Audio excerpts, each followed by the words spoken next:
नमस्कार, हर हर महादेव। मैं हूं मयंक शर्मा और देवनागरी में आपका फिर से बहुत बहुत स्वागत है। दोस्तों, आज से हम टॉपिक शुरू करने वाले हैं जिसका नाम है समास, जिसमें हमने आज पार्ट 1 देखेंगे और इसके बाद पार्ट 2 और होगा जिसमें हम समास को जो है वो कंप्लीटली कर लेंगे, हम पूरा से कंप्लीट कर लेंगे। अब यहां पर समास क्या होता है, समास की परिभाषाएं क्या है, अन्य परिभाषाएं क्या है, ठीक है, इन सारी चीजों को हम जो है वो यहां पर देख लेंगे। और लास्ट में पार्ट 2 में हम संधि और समास में अंतर भी देखेंगे कि इनमें अंतर क्या है, क्योंकि इससे कई प्रश्न पूछे जा चुके हैं कि संधि और समास में अंतर क्या है। ये एक ऐसा प्रश्न बन गया है कि हर दूसरे साल जो है वो आपको ये देखने को किसी ना किसी तरीके से मिल जाता है, तो हम उसे भी हम पार्ट 2 में देख लेंगे। आज हम बात करने वाले हैं अव्ययी भाव समास की।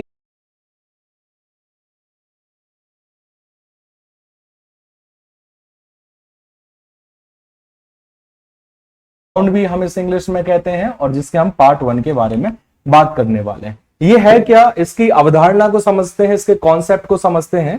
जैसे यहां पर लिखा हुआ है समास शब्द सम धन आस शब्द से बना हुआ है। यदि हम इसे तोड़ते हैं तो हमें दो शब्द निकल कर आते हैं, एक सम जो कि उपसर्ग के रूप में है और आस का मतलब होता है आसपास। जैसे हम बोलते हैं ना आसपास है, मतलब पास में ही होना। तो क्या लिखा है, सम धन आस से बना हुआ है, जिसका अर्थ है संक्षिप्त कथन या शब्द, ठीक है, जो उसके आसपास से ही चीजों को समझाकर हमारे सामने प्रस्तुत कर रहा है, वो हो जाएगा आपका समास। ठीक है, तो सम उपसर्ग है और आस शब्द है। सम और आस जुड़ता है तो समास बन जाता है, और जिसका अर्थ होता है संक्षिप्त कथन या फिर शब्द। संक्षिप्त शब्द कह सकते हैं, संक्षिप्त कथन कह सकते हैं, ठीक है। और समास का जो विलोम शब्द होता है वो होता है व्यास। व्यास का मतलब है विस्तृत कर कर बोलना, और समास का अर्थ है कि संक्षेप में बोलना, संक्षिप्त रूप में बोलना, तो वो आपका हो जाएगा समास। ठीक है, परिभाषा की बात करें, परिभाषा जो यहां पर लिखी जा रही है कोशिश करें वैसे का वैसा छाप दें। कारण ये है क्योंकि ये जो ऑथेंटिक आपकी डेफिनेशन होती है वो मैं यहां पर लिखवाता हूं और आपकी बुक में भी वही डेफिनेशन मिलेगी। तो कोशिश करना कि हमें वो जो है वो ऑथेंटिक डेफिनेशन का हम प्रयोग करें। तो दो या दो से अधिक सार्थक शब्दों से मिलकर एक नवीन शब्द बनाने की प्रक्रिया को समास कहते हैं। क्या लिखा हुआ है, दो या दो से अधिक शब्दों। तो यहां पर कितने शब्द चाहिए, या दो चाहिए या दो से अधिक शब्द चाहिए। ठीक है, सार्थक शब्दों से मिलकर एक नवीन पद बनाने की क्रिया। ठीक है, नवीन पद बनाना है मतलब इन दोनों को जब जोड़ेंगे तो एक नया शब्द बनकर आएगा, लेकिन हमें वर्णों के द्वारा हमें नहीं जोड़ना है, हमें सामान्यतः जोड़ देना। ठीक है, तो यहां पर क्या होगा, वहां पर आपको एक नवीन शब्द देखने को मिलेगा। तो ये नवीन शब्द बनाने की जो प्रक्रिया है, पहले जोड़ना फिर नया शब्द बनकर आया, ये जो प्रक्रिया है, ये जो प्रोसेस है, ये समास कहलाती है। ठीक है, किस तरीके, जैसे हम यहां पर देखें कि एक शब्द हमने यहां पर लिया, एक शब्द हमने यहां पर लिया और एक शब्द हमने यहां पर लिया। तो जब हमने इस शब्द और इस शब्द को जोड़ा, जब हमने पहले शब्द को और दूसरे शब्द को जोड़ा, अब ये क्या होते हैं पूर्व पद उत्तर पद मैं बताऊंगा। अभी आप केवल ये समझिए कि हम समास क्या कहते हैं, किसे कहते हैं, उसको हम समझे थे। ठीक है, तो यहां लिखा है पूर्व पद और उत्तर पद। जब आपने इन दोनों को मिलाया तो यहां पर आपको एक सामासिक पद देखने को मिला। ठीक है, तीसरा पद देखने को मिला। अब ये मिलाना, इस पद का बनना, ये एक प्रोसेस है, ये एक प्रक्रिया है, और यही प्रक्रिया कहलाती है समास। यही प्रक्रिया कहलाती है समास। क्लियर हो गया। जैसे एक एग्जांपल से समझ लेते हैं। जैसे लिखा है नील और एक शब्द लिखा है गाय। नील और गाय को आप जोड़ेंगे तो नील गाय बन जाएगा। ठीक है, नील और गाय को जोड़ेंगे तो नील गाय बन जाएगा। और ये जो नील गाय बना है नील धन गाय से, तो ये जो प्रोसेस है ये समास कहलाती है। यहां तक तो जो है वो क्लियर हो गया होगा कि ये समास कहलाएगा। वापस आते हैं और बात करते हैं इसके और अन्य परिभाषाओं की। तो अन्य परिभाषा, पहले तो हमने समास की परिभाषा देखी, दो या दो से अधिक सार्थक शब्दों से मिलकर एक नवीन शब्द बनाने की प्रक्रिया को समास कहते हैं। इसके बाद आता है सामासिक पद या समस्त पद। ये क्या है, इसको भी हम यही समझते हैं। ठीक है, अब हमने समास देखा कि भाई समास क्या है। समास प्रक्रिया है दो सार्थक पदों को मिलाकर तीसरे नवीन पद बनाने की प्रक्रिया को समास कहते हैं। लेकिन जब आपने इसको और इसको मिलाया तो जो तीसरा पद बना, ये वाला जो नवीन पद बना, ठीक है, ये कहलाता है सामासिक पद या समस्त पद। ये समास नहीं कहलाता। बहुत सारे बच्चे ये समझते हैं कि ये शायद जो है वो आपका, एक मिनट, तो बहुत सारे बच्चों को ये लगता है कि भाई यहां पर पहला पद और दूसरा पद मिला दिया, बना दिया, ठीक है, और इनको जब मिलाया और जो तीसरा पद बना वो समास कहलाया। तो ऐसा नहीं होता। ठीक है, प्रक्रिया समास कहलाती, तीसरा पद तो सामासिक पद या समस्त पद कहलाता है। यहां तक तो क्लियर हो गया होगा। जैसे मैं कहूं ये लिखा है नील और ये लिखा है गाय, दो शब्द लिखे हैं, दो शब्द को मिलाएंगे तब एक शब्द बनेगा नील गाय। ये जो नील गाय शब्द बना है ना दोस्त, ये आपका सामासिक पद या समस्त पद। ठीक है, तो इसकी परिभाषा क्या कहती है कि दो या दो से अधिक सार्थक शब्दों से मिलकर बना नवीन शब्द। यहां प्रक्रिया शब्द का प्रयोग नहीं किया, यहां पर कहा कि जो दो पदों से मिलकर बना है नवीन पद, उसे सामासिक पद या समस्त पद कहा गया। प्रक्रिया होती तो समास बन जाता। यदि तीसरे पद की डायरेक्टली बात की जा रही है तो वो आपका सामासिक पद या समस्त पद होगा। ठीक है, एक एग्जांपल से और समझ लो, क्योंकि ये इसलिए मैं समझाना चाह रहा हूं, ये बहुत बेसिक सा कॉन्सेप्ट है और यदि ये क्लियर नहीं होगा, ये समझ में नहीं आएगा तो आगे आपको समस्या होगी। ठीक है, तो समझ लेना इस चीज को। जैसे लिखा है राज, ठीक है, और उत्तर पद है पुत्र। राज और पुत्र मिलाकर क्या बन गया, राजपुत्र बन गया। अब ये जो राजपुत्र शब्द बना ना, ये सामासिक पद है, लेकिन ये जो प्रक्रिया बनी, ये जो प्रक्रिया हुई, वो आपकी कहलाई समास।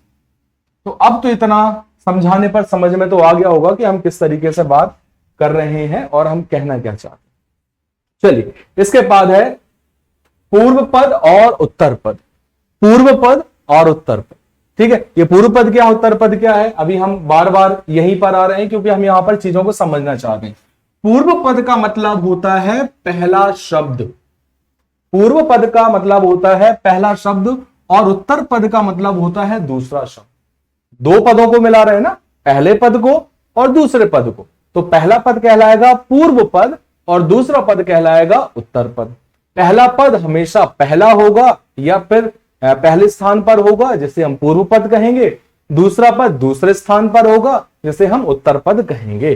ठीक है, तो इसमें यदि मैं बात करूं, नील गाय पूर्व पद है, गाय उत्तर पद है, राज पूर्व पद है, पुत्र उत्तर पद है। मतलब दो सार्थक, सार्थक का मतलब होता है जिसका कोई अर्थ निकलता हो, वो सार्थक कहलाता है। ठीक है, तो दो पदों को जब आप अलग अलग करेंगे तो वहां पर पहला पद पूर्व पद होगा, दूसरा पद उत्तर पद होगा।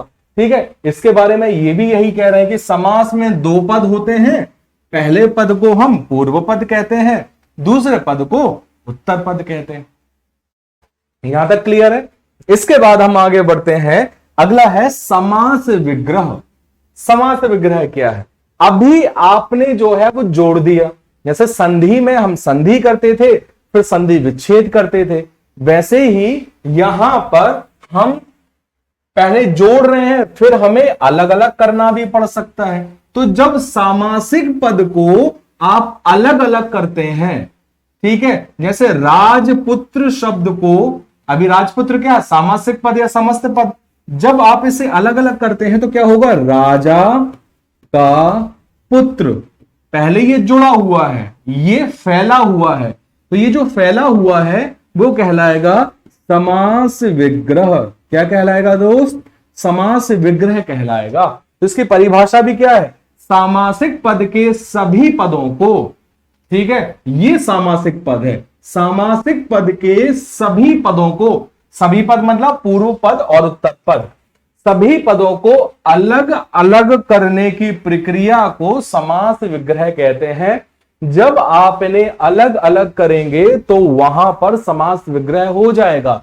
नील गाय का क्या हो जाएगा? नीली है जो गाय। ये नील गाय क्या है? तो नील गाय है बेटा सामासिक पद, और नीली है जो गाय क्या है? तो ये इस पद का समास विग्रह हो गया। तो ये इसका समास विग्रह हो गया। कौन सा? नीली है जो गाय। तो आशा करता हूं ये आपको समझ में आ गया होगा कि इनकी परिभाषाएं किस आधार पर बनी है। क्योंकि मैं केवल परिभाषाएं रटा देता तो कोई मतलब का नहीं निकलता, लेकिन अब आप समझ चुके होंगे कि किस तरीके से इनकी परिभाषाएं बनी है। दो या दो से अधिक सार्थक शब्दों से मिलकर एक नवीन शब्द बनाने की प्रक्रिया को समास कहते हैं। दो या दो से अधिक सार्थक पदों से शब्दों से मिलकर बना नवीन शब्द सामासिक पद कहलाता है। फिर दो पद होते हैं, पहला पद पूर्व पद, दूसरा पद उत्तर पद कहलाता है। समास विग्रह सामासिक पद को अलग अलग करने की प्रक्रिया को या अनेक पदों में अलग अलग करने की प्रक्रिया को समास विग्रह कहते हैं। तो यहां तक जो है वो कहानी आपको समझ में आ गई होगी। चलिए आगे बढ़ते हैं। अगला है समास के प्रकार। ठीक है, समास के जो है वो सामान्यतः 6 प्रकार होते हैं, जिसमें अव्ययी भाव समास है, कर्मधारय समास है, द्वंद्व समास है, तत्पुरुष समास है, द्विगु समास है और बहुब्रीहि समास है। मैं इनके क्रम की बात करूं तो इनका क्रम होता है अव्ययी भाव समास, तत्पुरुष समास, कर्मधारय समास, द्विगु समास, द्वंद्व समास और बहुब्रीहि समास, जिसमें हम 2 समास पढ़ने वाले हैं, जिसमें पहला और दूसरा पद समास होगा। आज हमारे इस क्लास में पहला और दूसरा समास हम देखेंगे, जिसमें अव्ययी भाव समास होगा और तत्पुरुष समास होगा। इन समासों को समझने से पहले थोड़ा सा इनके बारे में हम जानते हैं। जैसे कि अभी थोड़ी देर पहले ही बताया था कि हर समास में आपको 2 पद देखने को मिलते हैं। पहला है पूर्व पद और दूसरा है उत्तर पद। ठीक है, पूर्व पद होता है पहला और उत्तर पद होता है दूसरा। ये हम सभी को ही पता है। ठीक है, पहला पद और उत्तर पद। ठीक है, अब इसमें हमने इनको प्रकारों में बांटा है, तो कुछ ना कुछ इनके बीच में अंतर तो होगा। चलिए थोड़ा सा हम इसे समझते हैं। यहां पर यदि मैं अव्ययी भाव समास की बात करूं तो यहां पर पहला पद प्रधान होता है, जिसे हम पूर्व पद कहते हैं। अव्ययी भाव समास का पहला पद। अब ये पद प्रधान का मतलब क्या होता है? पद प्रधान का मतलब है जो दोनों पदों में श्रेष्ठ हो, जिसके बारे में हम बात कर रहे हैं वो होगा। ठीक है, जैसे यदि मैं बात करूं कि उसका रंग काला है, ठीक है, तो हम काले रंग की बात तो कर रहे हैं, लेकिन मुख्यतः हम बात कर रहे हैं उसका, मतलब जिसके बारे में हम बात कर रहे हैं। या फिर उसका की छोड़ दो, आप कहो कि यार मयंक काला है, तो मयंक की बात की जा रही है, लेकिन उसकी विशेषता बताने वाला शब्द क्या है? वो है काला। तो यहां पर प्रमुख कौन है? यहां पर प्रमुख मयंक है, लेकिन मयंक के साथ में एक शब्द और जुड़ा है, वो है काला। और काला जो है वो उसकी विशेषता बता रहा है, लेकिन बात तो आप मयंक की कर रहे हो ना। तो यहां पर भी वही होगा, जिन 2 पदों में आप जिसके बारे में बात कर रहे हो, ठीक है, वो होता है उसका प्रधानत्व होना, प्रधान पद होना। ठीक है, अभी मैं और अच्छे से समझाऊंगा, आराम से बस देखते रहिए और पढ़ते रहिए। अव्ययी भाव समास में पूर्व पद प्रधान है। इसके बाद आप देखेंगे तत्पुरुष समास में उत्तर पद प्रधान होता है, मतलब दूसरा पद। यदि कर्मधारय समास की बात करें तो कर्मधारय समास में भी उत्तर पद प्रधान होता है। द्विगु समास में भी बात करें तो उत्तर पद प्रधान होता है। इसके बाद द्वंद्व समास में बात करें तो पहला और दूसरा दोनों पद प्रधान होते हैं। और यदि बहुब्रीहि की बात करें तो दोनों ही पद प्रधान नहीं होते, मतलब पहला दूसरा दोनों पद प्रधान यहां पर नहीं होंगे। क्लियर है? अव्ययी भाव समास में पहला, तत्पुरुष में दूसरा, कर्मधारय में दूसरा, द्विगु में दूसरा, द्वंद्व समास में दोनों और बहुब्रीहि समास में दोनों ही पद प्रधान नहीं होते। यहां तक चीजें समझ में आ गई हैं। अब देखते हैं पद प्रधान की, जहां पर हमने बात की। अच्छा, एक चीज और देख रहे होंगे, यदि आप इनको पद प्रधान के आधार पर यदि आप प्रकार बनाने को मैं आपसे बोलता तो आप मुझसे कहते कि सर इसमें 4 नहीं, हम 6 प्रकारों में नहीं बांटेंगे, हम 4 प्रकारों में बांट सकते हैं। आप यही बोलते, ठीक है, नहीं आए समझ में। देखो यहां पर लिखा है पूर्व पद मतलब पहला प्रकार, यहां पर लिखा है उत्तर पद उत्तर पद उत्तर पद मतलब दूसरा प्रकार, ठीक है। यहां लिखे हैं दोनों मतलब तीसरा प्रकार, और यहां लिखा है बहुब्रीहि मतलब चौथा प्रकार। ये 4 प्रकार हो गए। और ये 4 प्रकार जो होते हैं ये किसके आधार पर होते हैं मित्र? तो वो होते हैं संस्कृत के आधार पर। ये संस्कृत के आधार पर जो है वो आपके 4 प्रकार होते हैं। तो संस्कृत के आधार पर 4 प्रकार होते हैं। 4 प्रकार कौन कौन से? अव्ययी भाव समास, तत्पुरुष समास, द्वंद्व समास और बहुब्रीहि समास। यहां तक क्लियर हो गया होगा। अब थोड़ा सा और मैं इसलिए आपको डिटेल में बता रहा हूं क्योंकि यहां से भी प्रश्न पूछा जा सकता है कि संस्कृत के आधार पर समास के कितने प्रकार होते हैं। तो 4 प्रकार होते हैं, ठीक है। 4 प्रकार मैं आपको बता चुका हूं। पहला अव्ययी भाव समास, दूसरा तत्पुरुष समास, तीसरा द्वंद्व समास और चौथा बहुब्रीहि समास। ये 4 प्रकार होते हैं, ठीक है। अब थोड़ा सा संस्कृत के आधार पर इनको और समझ लेते हैं। जैसे यदि हमने बात की, अभी इसको थोड़ी देर के लिए छोड़ दो, अभी हम ऊपर देखते हैं, ठीक है। जैसे हमने बात करी, पहला है हमारा अव्ययी भाव समास, ठीक है। मैं कोष्टक में पद प्रधान की बात कर रहा हूं, ये पहला पद प्रधान है। दूसरा तत्पुरुष समास, ठीक है, जिसमें दूसरा पद प्रधान है। तीसरा द्वंद्व समास, द्वंद्व समास जिसमें पहला और दूसरा दोनों पद प्रधान है। और बहुब्रीहि जिसमें पहला और दूसरा दोनों पद अप्रधान। यही समझा था। ये 4 प्रकार होगा संस्कृत के आधार पर। हमने हिंदी में उनको और जो उनके सब टाइप थे उनको टाइप बना दिया। मैं बताता हूं कैसे। अब देखिए, तत्पुरुष समास के 2 प्रकार हो गए, ठीक है। एक है व्यधिकरण और दूसरा है समानाधिकरण, ठीक है। अब आप क्या कहेंगे, व्यधिकरण कौन सा? तो व्यधिकरण जो अभी हम तत्पुरुष समास के बारे में पढ़ेंगे वो व्यधिकरण होगा, ठीक है। अब इसमें एक प्रकार और था समानाधिकरण, तो इसके और 2 सब टाइप थे, ठीक है। एक था आपका कर्मधारय और दिगु, ठीक है। अब ये क्यों? क्योंकि इसमें भी दूसरा पद प्रधान है, इसमें भी दूसरा पद प्रधान है। व्यधिकरण में बात करें, इसमें भी दूसरा पद प्रधान है, ठीक है। तो अब देखिए हमारे पास कितने प्रकार हो गए। देखना, अव्ययी भाव समास जो हमने हिंदी में किया है, समझना। अव्ययी भाव समास 1, ठीक है। उसके बाद तत्पुरुष समास 2, कर्मधारय समास 3, द्विगु समास 4, द्वंद्व समास 5 और बहुब्रीहि समास 6। ये 6 प्रकार हो गए। आगे आप समझ में। तो हिंदी में समास के प्रकार हैं 6। समास के प्रकार कितने हैं? 6। सामान्यतः समास के कितने प्रकार होते हैं? 6। लेकिन यदि ये पूछा गया कि संस्कृत में समास के कितने प्रकार होते हैं, तो 4। और यदि आपसे पूछा जाए संस्कृत में तत्पुरुष के कितने प्रकार होते हैं, तो 2। व्यधिकरण, समानाधिकरण। समानाधिकरण के कितने प्रकार होते हैं? 2। कर्मधारय और दिगु। ये आप लिखना चाहें तो अलग से नोट डाउन कर लो, ठीक है। मुझे इसकी आवश्यकता नहीं लगी थी, लेकिन अब आवश्यकता इसकी पड़ सकती है, इसलिए कोशिश करें कि इसको आप अपने नोटबुक में या बुक में कहीं पर भी आप इसे जो है वो लिख लें। चलिए, तो ये तो आपको जो है वो सामान्यतः समझ में आ गया होगा। इतनी तो मैं आशा आप लोगों से कर सकता हूं। क्लियर है? समास के आधार पर 4 और हिंदी के आधार पर 6 देखने को मिलता। चलिए, अब इसके बाद हम बात करने वाले हैं हमारा पहला समास, और वो है आपका अव्ययी भाव समास के बारे में। अव्ययी भाव समास की परिभाषा जानेंगे, और इनकी पहचान करने के लिए किन किन चीजों को देखा जा सकता है उनको समझेंगे।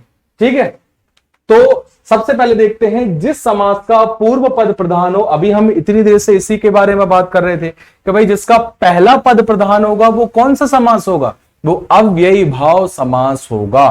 तो जिसका पूर्व पद प्रधान हो एवं अव्यय हो, नाम ही पड़ा अव्यय। अव्यय क्या है? अव्यय का मतलब है जिसका व्यय ना किया जा सके, जो अपने स्वरूप को बदल ना सके, परिवर्तन ना कर सके, उसे हम अव्यय कहते हैं। ठीक है, ऐसे कई सारे शब्द होते हैं जो बदल नहीं सकते, क्योंकि जो बदलते हैं वो या तो लिंग के आधार पर बदल सकते हैं, मतलब स्त्रीलिंग या पुल्लिंग के आधार पर, या तो जो है वो वचन के आधार पर बदल सकते हैं, जैसे सिंगुलर, प्लूरल, एक वचन, बहुवचन। ठीक है, इसके आधार पर बदल सकते हैं। तो ये बदलाव होता है, लेकिन वो जो किसी के कारण ना बदल सके उसे हम कहेंगे अव्यय। ठीक है, वे शब्द अव्यय कहलाते हैं। यहां पर आप अव्यय को उपसर्ग के रूप में जानिए। अब आप कहेंगे सर ये उपसर्ग क्या भला है? तो उपसर्ग का मतलब भी वे शब्द जो पहले लगते हैं हम उन्हें उपसर्ग कह देते हैं, लेकिन सामान्यतः उपसर्ग कहना उनको सही नहीं होता, क्योंकि इसमें हम एक पहचान देखेंगे जिसमें पीछे की तरफ भी आपको पहचान ढूंढनी पड़ेगी। चलिए एक एक करके हम इन्हें समझते हैं। सबसे पहले यदि हम देखें पहली पहचान, तो पहली पहचान में है आ, अ, अन, अनु, प्रति, यथा, भर, हर, यावत, अति और नी। ऐसे कुछ उपसर्ग हैं, ऐसे कुछ शब्द हैं जो पहले पद में लगते हैं, पूर्व पद में लगते हैं, तो आपको वहां पर अव्ययी भाव समास लगा देना है। जैसे सामान्यतः मैं बात करूं, शब्द लिखा है आजन्म। आजन्म, सबसे पहले जब भी आप किसी शब्द को देखो ना, तो आप इसे दो भागों में बांटने की चेष्टा कीजिएगा, प्रयास कीजिएगा। तो यहां पर देखिएगा दो पद हैं, पहला है आ, दूसरा है जन्म। अब आपने किस आधार पर बांटा? आपने देखा कि जो सार्थक हैं, जिनका अर्थ निकलता है, हम उन्हें जो है वो बांट देंगे, उनको दो भागों में बांट देंगे। देखिए, क्या जन्म का मतलब होता है? आप कहेंगे हाँ सर मतलब होता है, लेकिन आप ये भी कह सकते हैं कि सर ये लिखा है आजन्म, हम इसको बांट देते हैं आज और नमो। अब नमो का अर्थ होता नहीं है, ठीक है, आज का अर्थ तो होता है, लेकिन ये बट नहीं सकता, कैसे बांटोगे? लेकिन यदि आपने बांटा आ धन जन्म, तो यदि आपको इनमें से कोई एक शब्द याद है, वैसे तो सभी याद करने पड़ेंगे, लेकिन आप देखेंगे कि यहां पर आ है और यहां पर भी आ है, तो अपना काम तो बन गया। तो आप आ में बांट देंगे और जन्म में बांट देंगे। ये इस तरीके का कहीं पर आपको देखने को नहीं मिल रहा है, इसलिए हम कहेंगे हमने इसे आ और जन्म में बांटा। इसका मतलब होता है जन्म से लेकर। तो क्या हो जाएगा? जन्म से लेकर। यहां तक क्लियर हो गया? तो इस तरीके से यहां पर पहली पहचान में हम इन्हें देख सकते हैं, अव्यय या उपसर्ग जब पूर्व पद में आना चाहिए, इनमें से कोई एक। और दिखा देता हूं, जैसे लिखा है प्रतिदिन।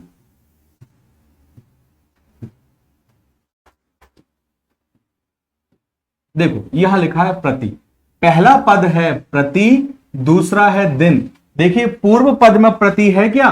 तो देखिए है, पहले पद में प्रति है।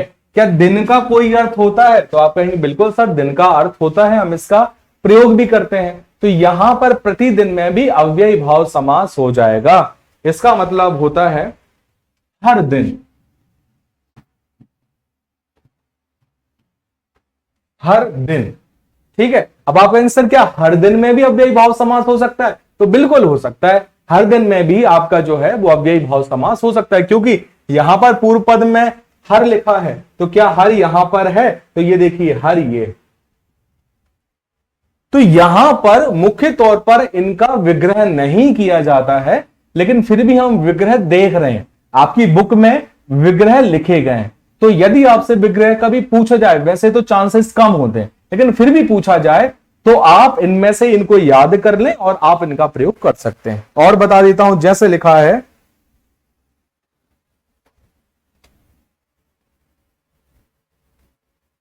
आमरण।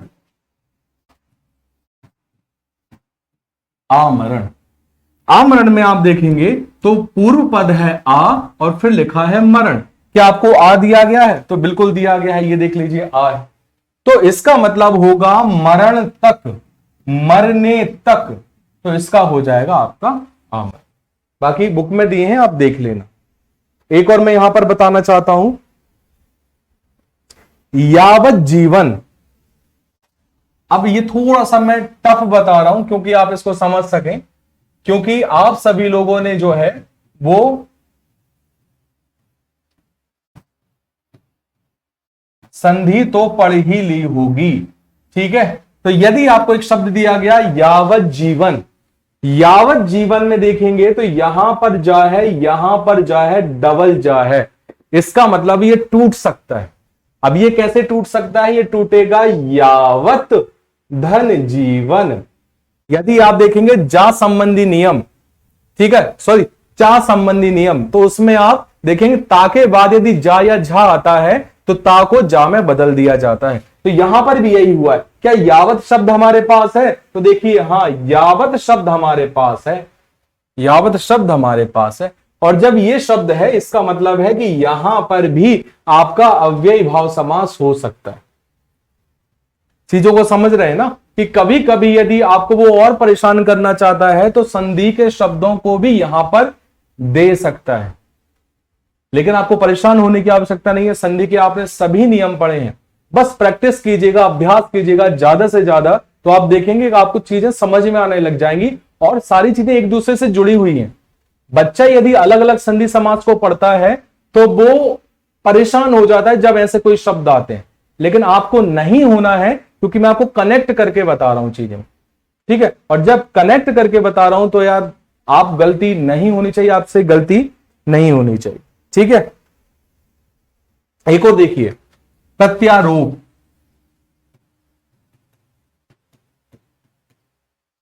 अब आप कहोगे सर इसको कैसे तोड़े? इसको तो तोड़ ही नहीं सकते, कैसे तोड़ेंगे?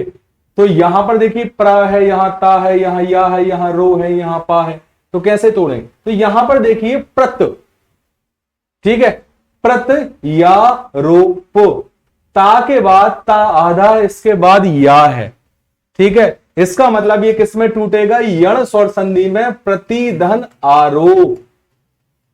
तो भाई प्रत नहीं है, देखिए प्रत नहीं है, लेकिन प्रति तो है ना, ये देखिए प्रति, क्योंकि ये टूटा यण स्वर संधि से, और जब ये यण स्वर संधि से टूटा तो क्या बन गया? प्रतिधन आरोप। तो इसका मतलब हो जाएगा प्रत्यारोप, मतलब आरोप के बदले आरोप।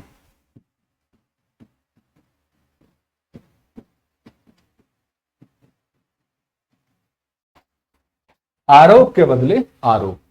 तो इन दोनों को मिक्स करके देखिएगा, इन दोनों को साथ में पढ़ के देखिएगा, ठीक है, तो चीजें इजीली समझ में आ जाएंगी। पहले तो अलग अलग पढ़िए, संधि आप लोग पढ़ चुके हैं, समास जो है वो आप लोग पढ़ रहे हैं, ठीक है। आप इन दोनों को बाद में मैच करके देखिएगा, आपको चीजें समझ में आएंगी।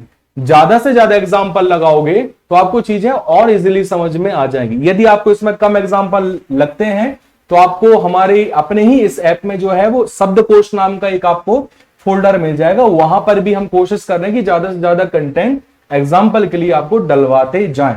तो अभी बस उस पर काम चल रहा है, कुछ 1 हफ्ते से 2 हफ्ते में वहां पर कंटेंट डलना शुरू हो जाएगा।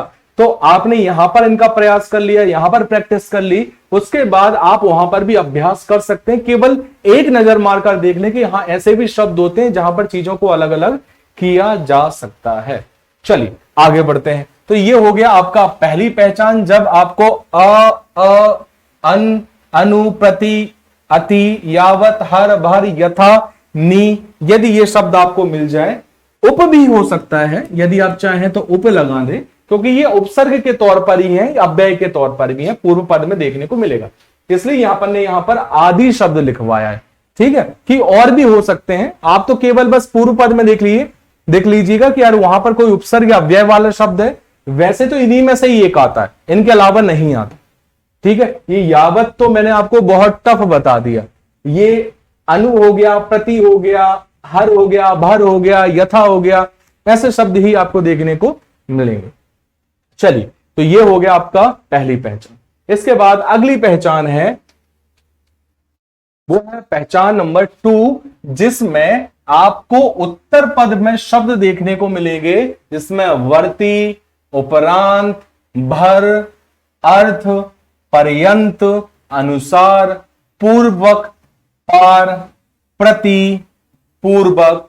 यदि ये शब्द आपको अब पूर्व पद में नहीं उत्तर पद में मिल जाए तो वहां पर भी अव्ययी भाव समास होता है। वर्ती, उपरांत, भर, अर्थ, पर्यंत, अनुसार, पूर्वक, पार, प्रति। ठीक है, अच्छा पूर्वक 2 बार आ गया, ठीक है इसको हटा देते, पूर्वक। ठीक है, ये यदि आपको मिल जाए तो हो जाएगा आपका वहां पर अव्ययी भाव समास। ठीक है, जैसे यदि मैं बात करूं, लिखा है विवाहोपरांत, या पहले थोड़ा इजी सा लेते हैं, जैसे लिखा है जीवन भर।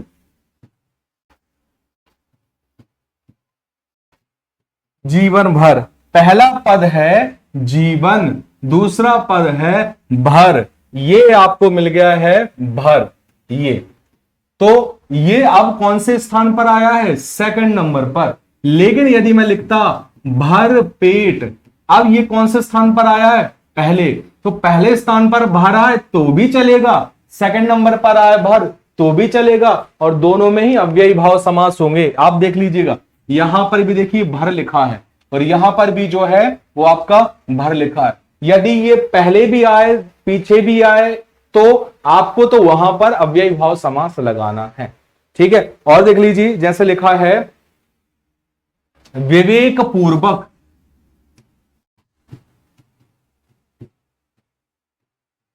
विवेक पूर्वक, तो देखेंगे पूर्व पद में विवेक, उत्तर पद में पूर्वक। अब आपको उत्तर पद में क्या लेना था? पूर्वक लेना था।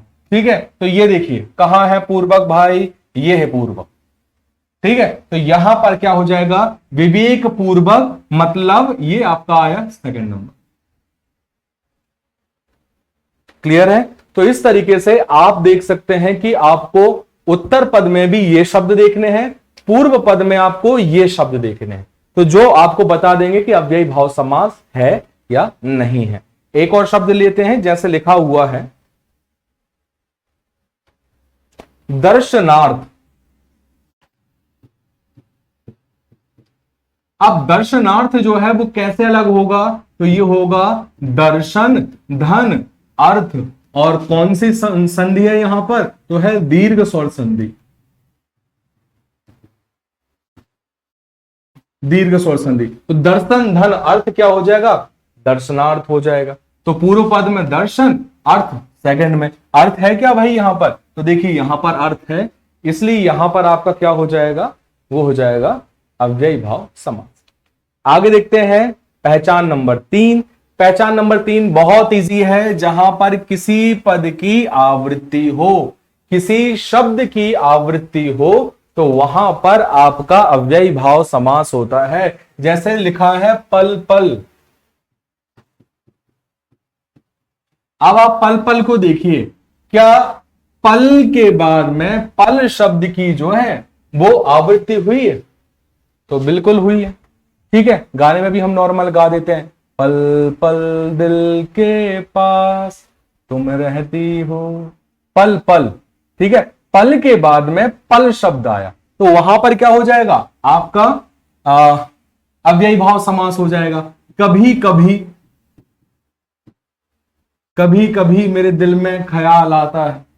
ठीक है, तो यहां पर कभी के बाद कभी देखने को मिल गया। ठीक है, दिनों दिन, वो दिनों दिन बढ़ोतरी कर रहा है, तो दिनों दिन, दिन दिन आवृत्ति हुई, तो यहां पर भी अव्ययी भाव समास। जैसे लिखा है रातों रात। रातों रात कोई सफल नहीं हो सकता, ओवरनाइट। ठीक है, रातों रात मतलब रातों रात कोई सफल नहीं हो सकता, रात रात, इसलिए अव्ययी भाव समास देखने को मिला। तो कुल मिलाकर यदि हम बात करें तो यहां पर पद की आवृत्ति है। यहां पर पूर्व पद में देखें, यहां पर उत्तर पद में देखें, और यहां पर पद की आवृत्ति देखी, तो एक मिथ तो आपके दिमाग से जो है वो हट गया होगा, और वो मिथ ये था कि सर यदि दो शब्दों के बीच में हाइफन लग जाए ना तो हम वहां पर द्वंद्व समास लगा देते हैं। बच्चे को बचपन में यही सिखाया गया है कि आपको यदि दो पदों के बीच में हाइफन देखने को मिल रहा है तो आप वहां पर द्वंद्व समास लगा देते हैं। लेकिन अब यह मिथ जो है वो खत्म हुआ है और क्या होगा, हाइफन तो मिल सकता है लेकिन आपको पदों को भी देखना है। यदि आपको पद सेम मिल रहे हैं, एक जैसे मिल रहे हैं, तो वहां अव्ययी भाव समास। जहां पर बदल रहे हैं, जैसे लिखा है दिन दिन, तो वही अव्ययी भाव समास। लेकिन लिखा है दिन रात, तो होगा यहां पर द्वंद्व समास। अब ये गलती बच्चा कभी मत करना कि बस हाइफन देखो और चिपका दो द्वंद्व समास, ये गलती मत कर। क्लियर है यहां तक? तो ये हो गया आपका अव्ययी भाव समास, जहां पर पद की आवृत्ति होती है, हाइफन लगे या ना लगे। जैसे यदि आपने देखा दिनों दिन, तो इसके बीच में हाइफन नहीं है, नहीं हाइफन, फिर भी यहां पर अव्ययी भाव समास है क्योंकि पद की आवृत्ति हो रही। ठीक है, यहां तक आपको समझ में आ गया होगा। ये तीन आपके रूप। इसके बाद बढ़ते हैं आगे। चलिए सबसे पहले हम बात कर लेते हैं तत्पुरुष समास की परिभाषा के बारे में।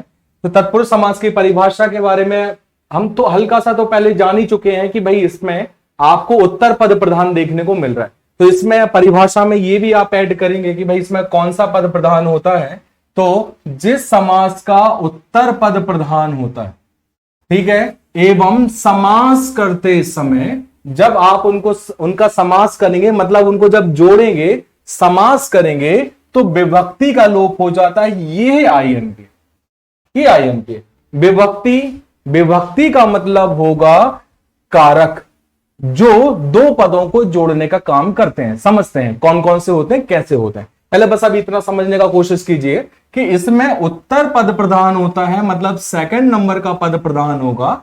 और जब आप समास करेंगे, तो जब समास करेंगे तो कुछ तो गायब होगा ना। समास विग्रह होता है फैला हुआ।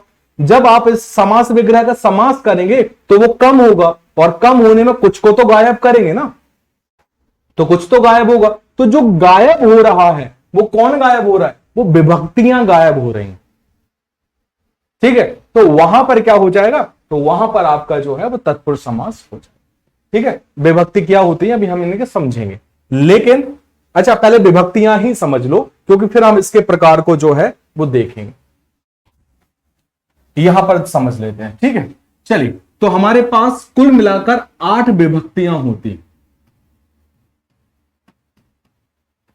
कितनी विभक्तियां होती हैं? 8 होती हैं। कर्ता, कर्म, करण, संप्रदान, अपादान, संबंध, अधिकरण, और एक और होता है, मैं इसको यहां लिख दे रहा हूं, संबोधन। तो आप टोटल देखेंगे तो 1 2 3 4 5 6 7 और 8 विभक्तियां होती हैं। ये विभक्तियां क्या होती हैं?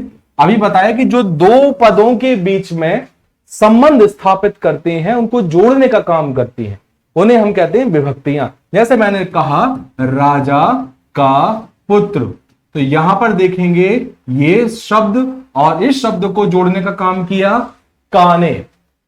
तो का क्या है? का का मतलब है जो जोड़ रहा है। ठीक है, संबंध प्रकट कर रहा है।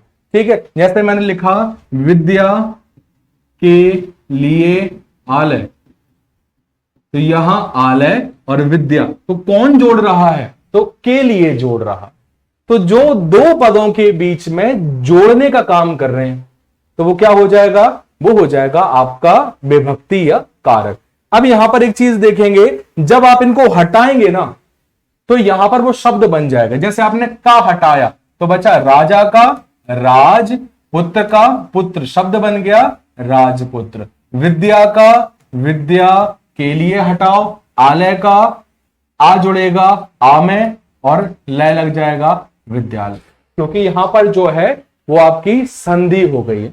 संधि के साथ में समास का भी प्रयोग हो सकता है, मतलब एक शब्द में संधि और समास दोनों हो सकते हैं, दोनों हो सकते हैं। क्लियर यहां तक? चलिए, तो ये इस तरीके से होता है, जिनको जोड़ने का काम देखने को मिलता है। चलिए कर्ता की बात करूं तो कर्ता में ने कर्म को करण से या के द्वारा, संप्रदान के लिए, अपादान में से का प्रयोग होता है, संबंध में का, की का, के का प्रयोग होता है, अधिकरण में मैं और पर का प्रयोग होता है, और संबोधन में हे, अरे, भो का प्रयोग होता है। ठीक है, इनका प्रयोग होता है। कर्ता ने कर्म को करण से के द्वारा, संप्रदान के लिए, अपादान से, संबंध काकी के, अधिकरण में मैं पर का यूज होता है और संविधान में हे, अरे, भो का प्रयोग होता है। लेकिन हमें यहां पर ना कर्ता की आवश्यकता है न संबोधन की आवश्यकता, मतलब इन 8 विभक्तियों में से मैं 2 विभक्तियों को यहां से हटा दूंगा।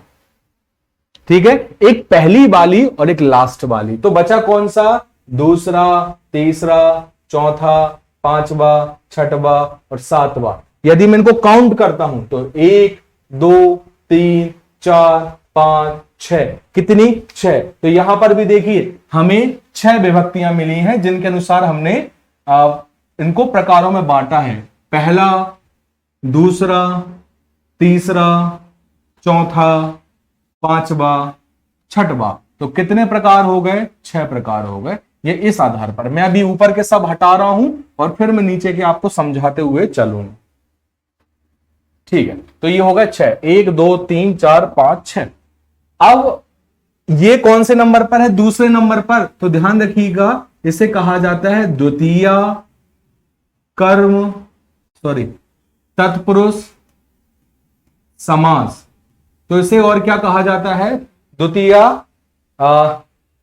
तत्पुरुष समास भी इसे कहा जाता है। यदि मैं सेकंड की बात करूं, करण की, तो यहां पर इसे कहा जाता है तृतीय तत्पुरुष समास कहा जाता है। यदि मैं बात करूं संप्रदान की, तो इसे चतुर्थी तत्पुरुष समास भी कहा जाता है। यदि मैं बात करूं ये 5वें नंबर पर है, तो पंचमी तत्पुरुष समास कहा जाता है। यदि मैं बात करूं ये 6वें नंबर पर क्या है, तो आपका है दूसरा, तीसरा, चौथा, पांचवा। 6वें पर है आपका संबंध, जिसे कहा जाता है षष्ठी तत्पुरुष समास।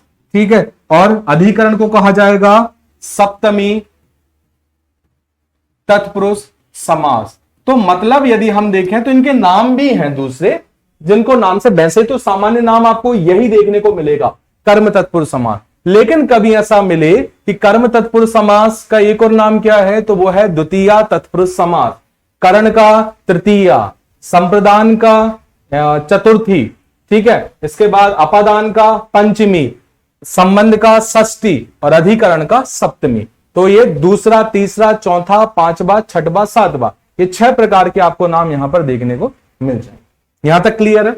अब यदि मैं बात करूं कर्म की, अब एक एक करके समझते हैं जो यहां पर लिखे हुए हैं। कर्म का कर्म, करण, फिर संप्रदान, अपादान, संबंध और अधिकरण, ये हमने यहां पर लिखे हुए हैं। इसके मैं नाम भी बाजू में लिखते जाऊंगा। ठीक है, यहां पर इसे हम और क्या नाम दे देंगे? द्वितीय तत्पुरुष समास। यदि आपको लिखना है तो आप अपनी बुक में भी लिख सकते हैं, मेंशन कर सकते हैं।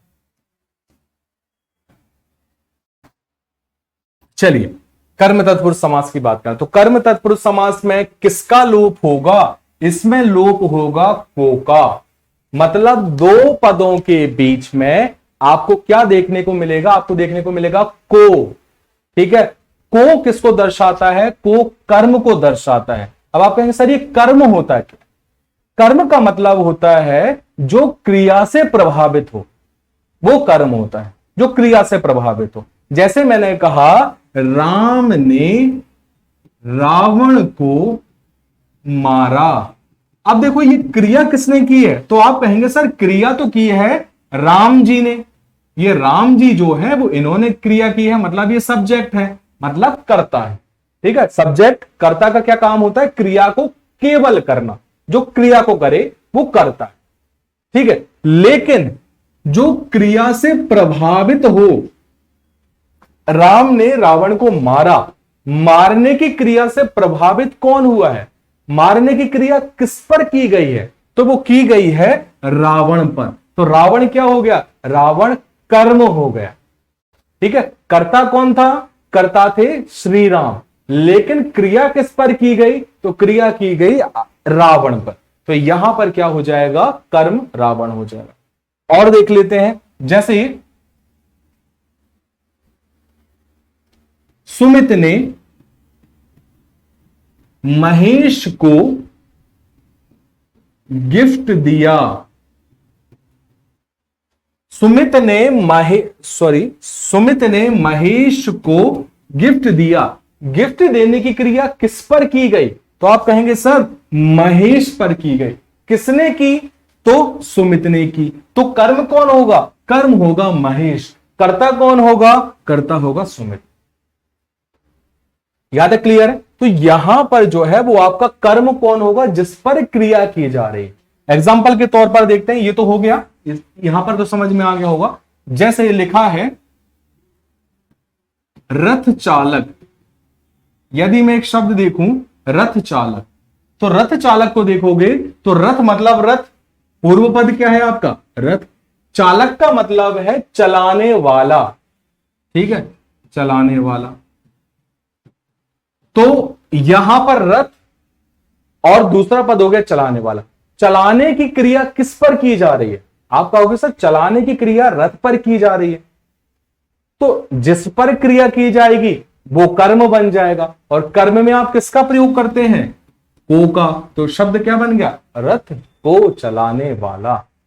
ठीक है, और एग्जांपल देखो, जैसे लिखा हुआ है गगनचुंबी।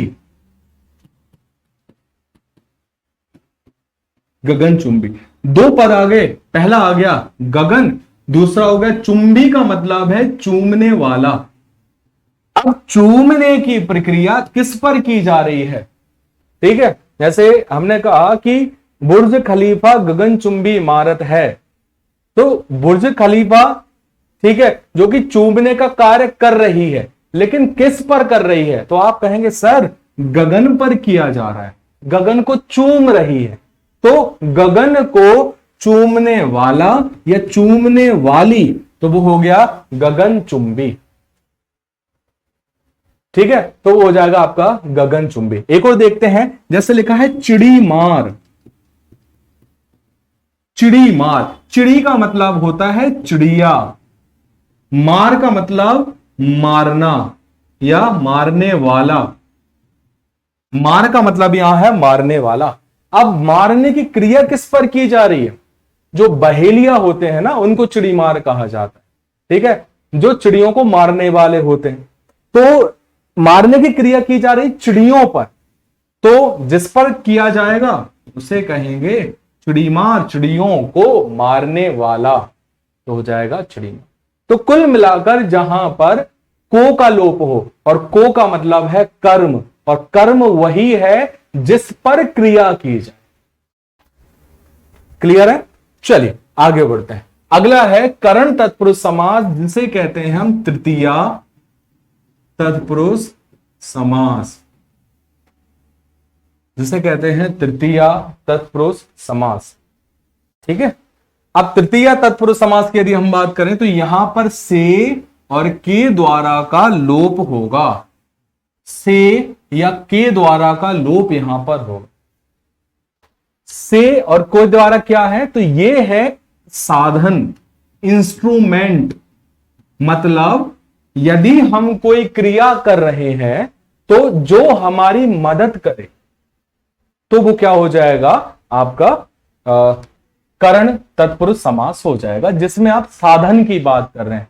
आप किताबों से पढ़ते हैं, तो पढ़ तो आप रहे हैं, लेकिन आपकी मदद कौन कर रहा है? किताबें कर रही हैं।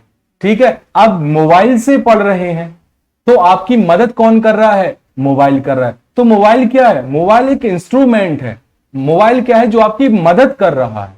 किताबों से पढ़ रहे हैं, तो किताबें क्या है? किताब एक आधार है, एक साधन है, जिसके द्वारा आप ज्ञान की प्राप्ति कर रहे हो। लेकिन ज्ञान की प्राप्ति कौन कर रहा है? तो वो आप कर रहे हो, किताबें नहीं कर रही हैं, वो आप कर रहे हो। तो जो आपकी मदद करे किसी क्रिया को करने के लिए, जैसे राम ने रावण को बाण से मारा, तो मारा बाण ने नहीं है, मारा तो राम ने, लेकिन मारने में मदद किसने की है?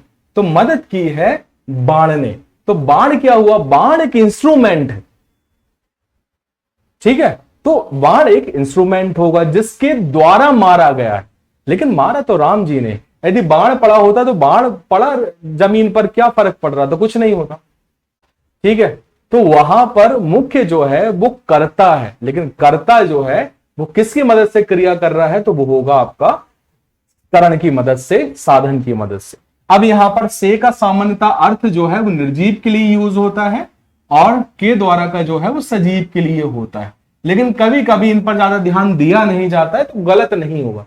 लेकिन बहुत डिटेल में गहराई से देखें तो यहां पर से निर्जीव के साथ, के द्वारा का सजीव के साथ संबंध होता है, ठीक है।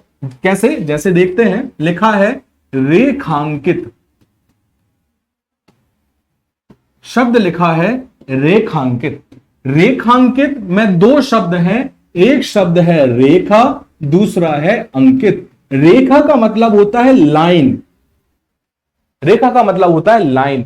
अंकित का मतलब है पॉइंट करना, उसे दिखाना, उसे दर्शाना। तो आप किसी शब्द को जब आप विशेष रूप से दर्शाना चाहते हैं तो किसकी मदद से दर्शाएंगे? तो आप कहेंगे सर विराम चिन्ह में आपने बताया है कि हम उसे रेखांकन चिन्ह के द्वारा दर्शाएंगे, लाइन के द्वारा दर्शाएंगे। तो हां, ये लाइन मदद कर रही है उसको विशेष बनाने में। तो क्या हो जाएगा? रेखा से अंकित। किससे अंकित किया गया है? तो रेखा से किया गया है, ठीक है। यदि बिंदु से किया जाता तो कह देते बिंदु अंकित, बिंदु अंकित बोल देते, लेकिन बिंदु के द्वारा तो नहीं दर्शाया जा रहा, वो रेखा के द्वारा दर्शाया जा रहा है, तो रेखांकित शब्द हो गया, ठीक है। जैसे हस्तलिखित,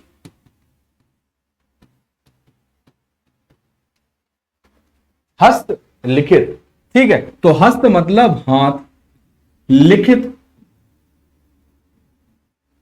ठीक है, हाथ से लिखित क्या हो जाएगा? हस्तलिखित हो जाएगा, ठीक है। जैसे यदि मैं बात करूं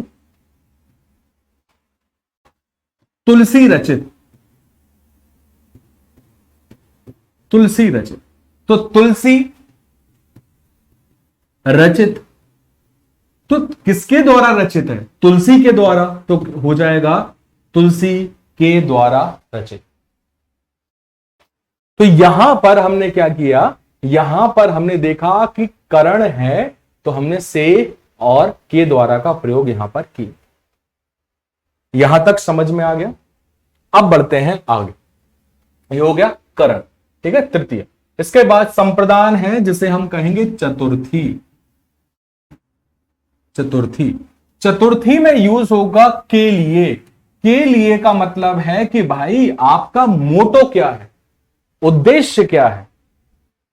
आप डीसी बनने के लिए या डीएसपी बनने के लिए पढ़ रहे हैं, तो आपके पढ़ने का उद्देश्य पता चल गया। और वो क्या पता चला? कि आप डीसी बनने के लिए, देखिए किसका प्रयोग किया? के लिए। तो के लिए क्या आपका बता रहा है? वो आपका मोटो बता रहा है, आपका उद्देश्य बता रहा है कि उद्देश्य क्या है, आप क्यों पढ़ रहे हैं। तो हम डीसी बनने के लिए, डीएसपी बनने के लिए, एमपीपीएससी क्लियर करने के लिए पढ़ रहे हैं, तो यहां पर आपके उद्देश्य के बारे में पता चलता, ठीक है। जैसे आप प्यास बुझाने के लिए पानी पी रहे हैं, तो पानी पीने का उद्देश्य क्या हो गया? पानी पीने का उद्देश्य हो गया प्यास को बुझाना, इसलिए क्या बोला? प्यास को बुझाने के लिए मोटो बताता है किसी भी चीज का, ठीक है। तो यहां पर आप एक कारक का प्रयोग कर रहे हैं जिसमें आप के लिए का प्रयोग करते हैं, जो उसका उद्देश्य बताता है, मोटो बताता है, उसी को संप्रदान कहते हैं, ठीक है। अब एग्जांपल्स देखते हैं। जैसे लिखा है विद्यालय, इस शब्द को तोड़ा तो टूटा विद्या और आलय। आलय का मतलब घर, विद्या का मतलब विद्या। तो आलय, इस घर को क्यों बनाया गया? विद्या देने के लिए, विद्या लेने के लिए, विद्या को एक दूसरे तक पहुंचाने के लिए। तो इस घर का निर्माण या इस घर का जो अभी वर्तमान में स्ट्रक्चर है वो विद्या का लेन देन करने के लिए है, इसलिए यहां पर होगा विद्या के लिए आलय, विद्या का आलय नहीं होगा। यदि उसी घर को आप यदि विद्या का लेन देन करने को छोड़कर यदि आप वहां पर इलाज करने लगे, ठीक है, कोई भी रोगी है उसका इलाज करने लगे, क्या आप उसे विद्यालय कहोगे? यार उस विद्यालय में इलाज होता है, आप ऐसा नहीं कहोगे, आप कहोगे उस चिकित्सालय में इलाज होता है। अर्थात यदि यहां होता चिकित्सालय तो क्या होगा? चिकित्सा के लिए आलय। चीजें क्लियर हो रही हैं? यार देखो यहां आलय तो वही है लेकिन उद्देश्य बदल रहा है, तो क्या हो जाएगा? चिकित्सालय हो जाएगा। ठीक है, अब जैसे यदि हो लिखा है मंत्रालय तो मंत्रियों के लिए आलय,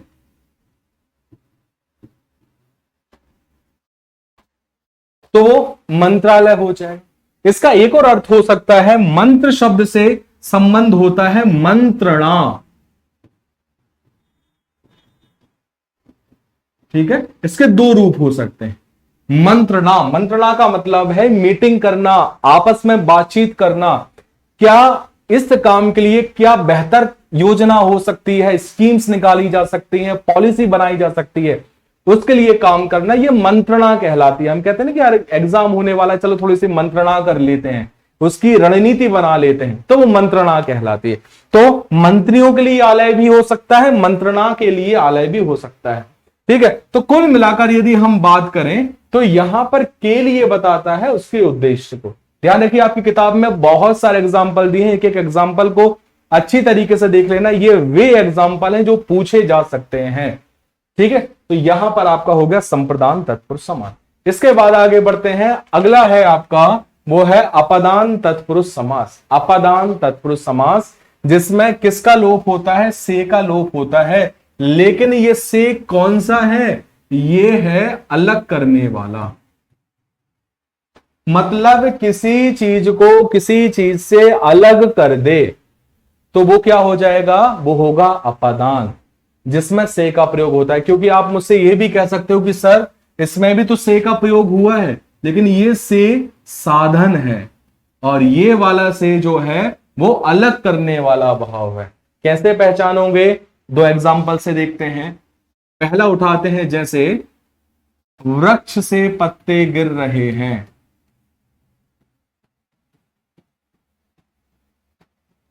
दूसरा इसी के साथ में ही, हवा से पत्ते गिर रहे हैं।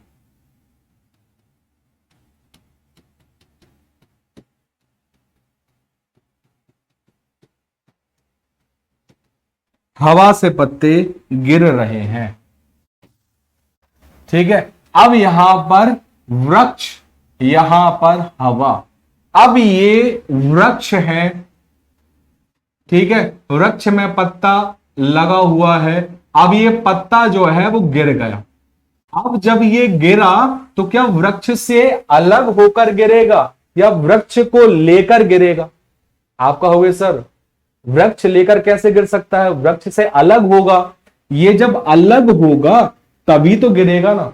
तो ये वृक्ष से अलग हो रहा है, तो ये वृक्ष से पत्ते गिर रहे हैं, मतलब जब ये गिरेंगे तो वृक्ष से अलग होंगे, इसलिए यहां पर अभी अपादान है। अब आप कहेंगे सर इसमें करण कैसे होगा?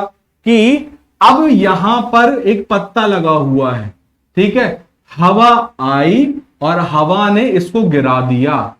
अब इसको गिराने का काम किसने किया? गिरने में मदद किसने की? तो गिरने में मदद की हवा ने, और जो हवा ने मदद की तो हवा और ये से वाला जो रूप हो जाएगा वो करण वाला हो। एक एग्जांपल से और देखो, जैसे मैंने कहा कि वह भोपाल से इंदौर आता है।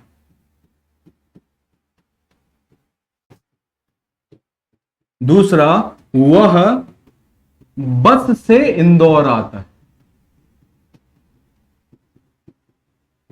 वह बस से इंदौर आता है। अब यहां पर देखिए, वह भोपाल से इंदौर आता है, मतलब जब वो भोपाल से निकलेगा इंदौर के लिए तो वो भोपाल को छोड़ेगा। अपने जेब में भर के तो नहीं लिया गया कि चलो भोपाल चलते हैं घूमने, ऐसा तो नहीं होगा, वो छोड़ेगा ना।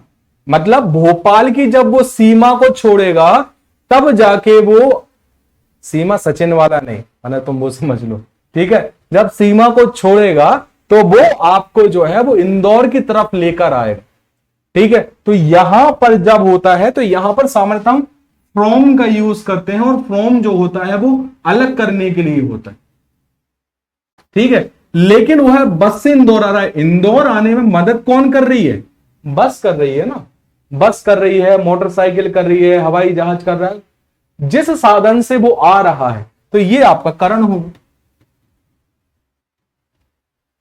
ठीक है। सामान्यतः हम यहां पर बाय का यूज करते हैं, किसके द्वारा आ रहा है? तो भाई बस के द्वारा आ रहा है, तो यहां पर आपका क्या हो जाएगा? से का प्रयोग होगा। लेकिन हम बात कर रहे हैं अलग करने वाले भाव को, तो यहां पर होगा आपका से अपादान वाला। चलिए एग्जाम्पल के तौर पर देखते हैं, जैसे मैंने लिखा यहां पर आकाश पतित, आकाश पतित, पतित का मतलब है गिरना, किससे गिरा भाई? आकाश से गिरा। अब जब वो आकाश से गिरा तो क्या आकाश से अलग हुआ? आपने कहा बिल्कुल हुआ। तो जब हुआ तो आपने क्या लिखा? आकाश से पतित। आपने बोला ऋणहीन, ऋणहीन, हीन का मतलब है अलग होना, ऋण का मतलब है उधार, ठीक है। तो यहां पर अब देखो, जब वो व्यक्ति ऋण से हीन हुआ मतलब अलग हुआ, तो क्या अब उसके ऊपर उधार बचा? आप कहोगे बिल्कुल नहीं बचा। तो क्या हो गया? यहां पर ऋणहीन हो गया, तो ऋण से हीन, अब उसके ऊपर कोई उधार नहीं है, ऋण नहीं है। जैसे लिखा देश निकाला, देश और निकाला, अब वो निकाला गया देश से, तो क्या देश से अभी भी जुड़ा हुआ है? नहीं जुड़ा। जब देश से निकाला गया तो देश से अलग हो गया, और जब देश से अलग हुआ तो अपादान का प्रयोग हुआ, देश से निकाला। तो कुल मिलाकर यदि हम बात करें, जहां पर अलग करने का भाव हो, जहां पर से का प्रयोग हो, वहां पर अपादान होता है। आगे बढ़ते हैं, अगला है संबंध तत्पुरुष समास, जिसमें का प्रयोग होता है, की का प्रयोग होता है और के का प्रयोग होता है। का प्रयोग होता है मेल के लिए, की का प्रयोग होता है फीमेल के लिए, के का प्रयोग होता है प्लूरल के लिए। और प्लूरल कौन सा? मेल वाला। फीमेल में सिंगुलर और प्लूरल एक ही फॉर्म में होता है, उसमें कोई चेंजेस नहीं होते। लेकिन यहां पर मेल में का यूज होगा, मेल का ही प्लूरल जो होगा उसमें के का प्रयोग करेंगे। मैं बता देता हूं, जैसे लिखा है राम दशरथ का पुत्र है,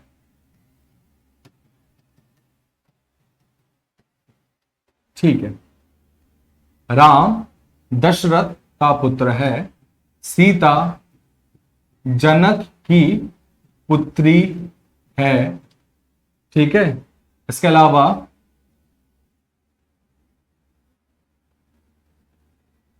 दशरथ के 4 पुत्र हैं। अब आप देखिए, लिखा हुआ है राम दशरथ का पुत्र है, तो राम के साथ में हमने जो राम मेल है तो का प्रयोग किया, सीता फीमेल है तो की का प्रयोग हुआ। लेकिन अब हम जब 4 पुत्रों की बात कर रहे हैं तो ये प्लूरल फॉर्म में आ गया, वहां पर के का प्रयोग। लेकिन मानकर चलेगा कि यदि पुत्रियों की बात करते वो 10 भी होती तो आप वहां पर की का प्रयोग करते। जैसे दशरथ की, मान के चलिए दशरथ की 3 पत्नियां हैं, दशरथ की में कोई चेंज नहीं किया, के नहीं लगाया, की लगाया। दशरथ की 3 पत्नियां हैं, पत्नी का पत्नियां हो गया, है का है हो गया, लेकिन यहां पर कोई चेंजेस नहीं। तो मेल के लिए प्लूरल हो सकता है जिसमें के का प्रयोग करते हैं, फीमेल के लिए सिंगुलर प्लूरल में कोई बदलाव नहीं होता का वाले फॉर्म में, इस वाले फॉर्म में। क्लियर है? चलिए एग्जांपल देखते हैं, जैसे लिखा है राजपुत्र राजपुत्री तो राजपुत्र मतलब राजा का पुत्र, मेल। ठीक है, राजा की पुत्री, फीमेल। ठीक है, विद्यासागर, विद्यासागर, विद्या के सागर। तो देखिए यहां पर आपको का की के फॉर्म में देखने को मिल रहा है, ये रिलेशन बताता है, संबंध बताता है।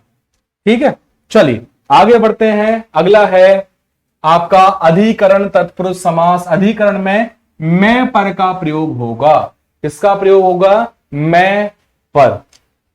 ठीक है, यहां पर आप देखेंगे तो लोकेशन बता रहा है कि कोई वस्तु किसी में है। यदि मैं एक सिक्का रखूं और मैं इसको ऐसे पैक कर लूं तो आप क्या कहोगे? मुट्ठी पर है या मुट्ठी में है? तो आप कहेंगे सर सिक्का मुट्ठी में है। लेकिन मैं इसको ऐसे कर दूं तो आप ये कहेंगे कि सिक्का मुट्ठी में है? नहीं, आप ये कहेंगे सिक्का हथेली पर है, हथेली पर है। तो जब कोई पूरी तरीके से पैक है उसका प्रयोग हम में करते हैं, इन में करते हैं। और जब वो किसी पर होता है तब हम वहां पर या फिर ऑन का यूज करते हैं। क्लियर है? तो यहां पर भी देखेंगे यदि लिखा हुआ है घुड़सवार तो भाई आप घोड़े के अंदर नहीं बैठोगे, आप घोड़े के ऊपर बैठोगे। और जब आप घोड़े के ऊपर बैठोगे तो आप लिखोगे यहां पर घोड़े पर सवार, ना कि घोड़े में सवार। लेकिन आप जल में डूबे हो तो जल में डूबोगे, ऊपर कैसे डूब सकते हो? ठीक है, कि जल के ऊपर आप खड़े हो और आप डूब रहे हो, या तो आप खड़े हो जाओ या तो डूब जाओ। और जब आप डूबोगे तो मैं का प्रयोग करोगे तो हो जाएगा जलमग्न का जल में मग्न।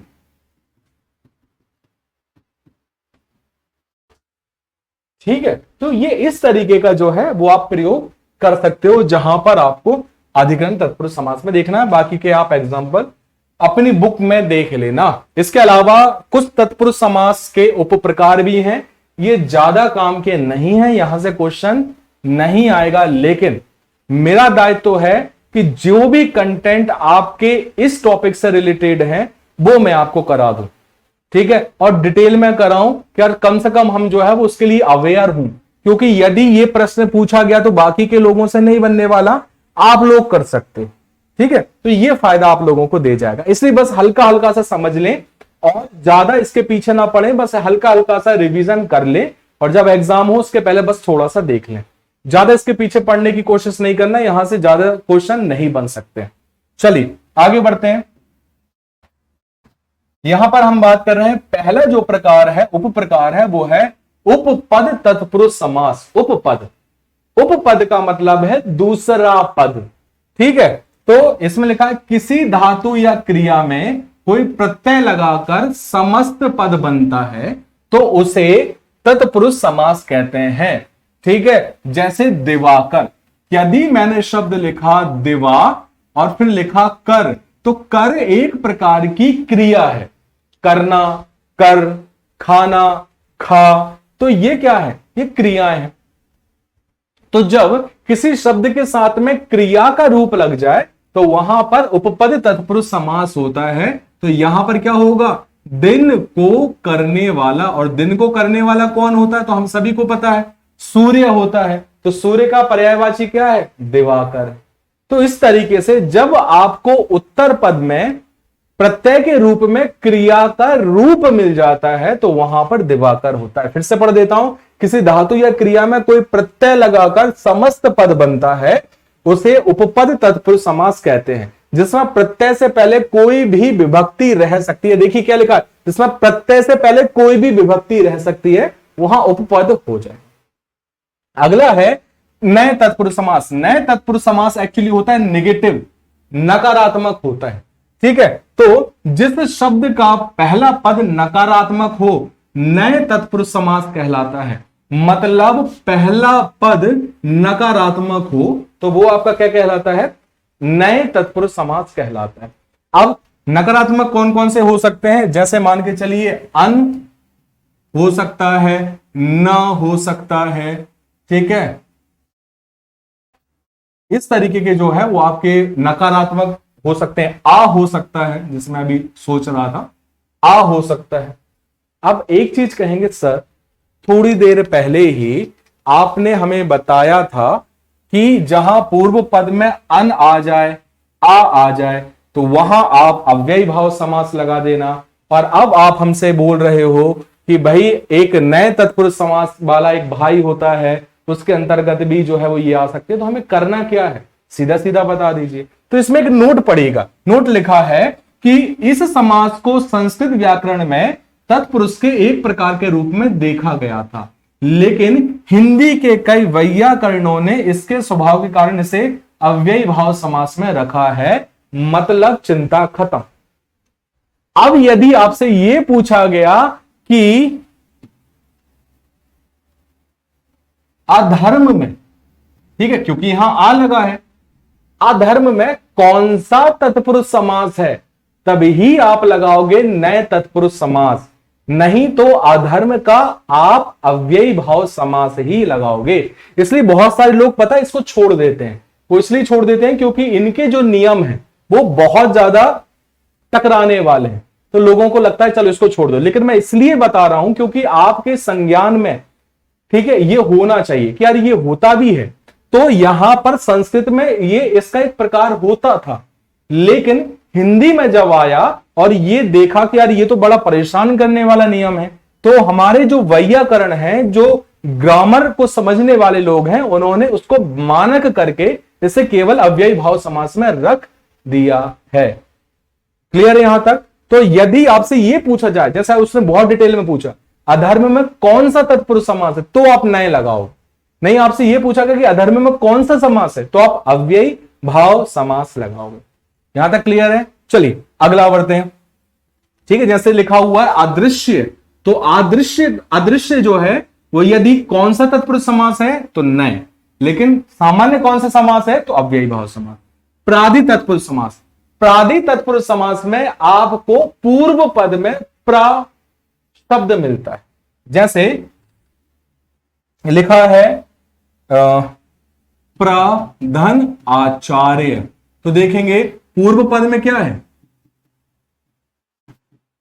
पूर्व पद में क्या है, प्रा है, तो क्या हो जाएगा यहां पर प्राचार्य, और प्राचार्य में कौन सा हो जाएगा आपका प्रादि तत्पुरुष समास हो जाएगा।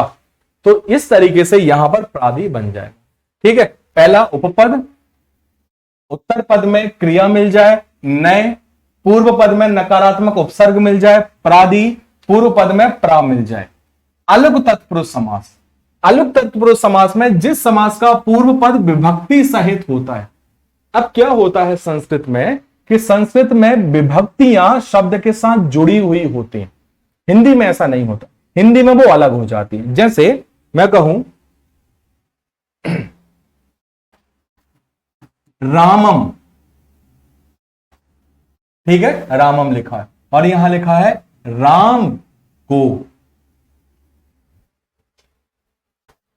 ठीक है, तो यहां लिखा है रामम और यहां लिखा है राम को।